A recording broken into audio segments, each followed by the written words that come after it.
Hello viewers, তোমরা কেমন আছো? আশা করি ভালো আছো এবং সুস্থ আছো। চলে এসেছি আবারও একটি রেসিপি নিয়ে। আজকের রেসিপি হলো মিষ্টি কুমড়োর চপ রেসিপি। তো কি করে বানিয়ে নিচ্ছি দেখে নাও পুরো ভিডিওটা। আর ভালো লাগলে লাইক কমেন্ট শেয়ার করবে, চ্যানেলকে সাবস্ক্রাইব করে পাশে থাকবে।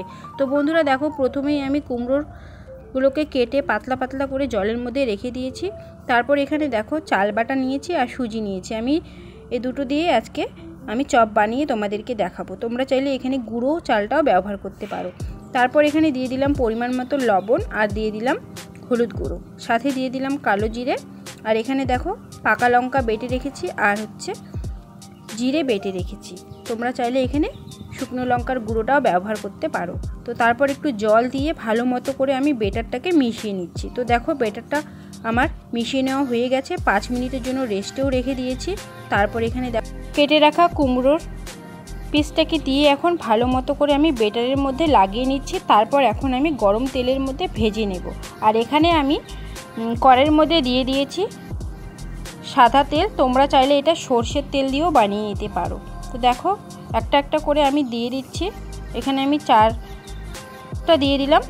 তো দেখো দুই পাশে আমি উল্টে পাল্টে ভালো মতো করে লাল লাল করে ভেজে নেব। আর এই কুমড়োর চপটা কিন্তু ভীষণ ভালো লাগে। নিরামিষের দিন তোমরা বানিয়ে খেতে পারো। ডালের সঙ্গে ভীষণভাবে জমে যায় মিষ্টি কুমড়োর চপ। আমার তো ভীষণ প্রিয় এই রেসিপিটি।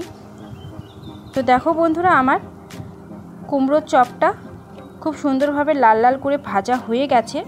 তো এখন আমি তেল ঝরিয়ে নামিয়ে নেব। তো তোমরা এই রেসিপিটা একবার বানিয়ে খেও, ভীষণ ভালো হয়। তো দেখো আমার বানিয়ে নেওয়া হয়ে গেছে। তো বন্ধুরা দেখো কত সুন্দর মুচমুচে হয়েছে, খেতে কিন্তু দুর্দান্ত হয়েছিল এই মিষ্টি কুমড়ার চপটি।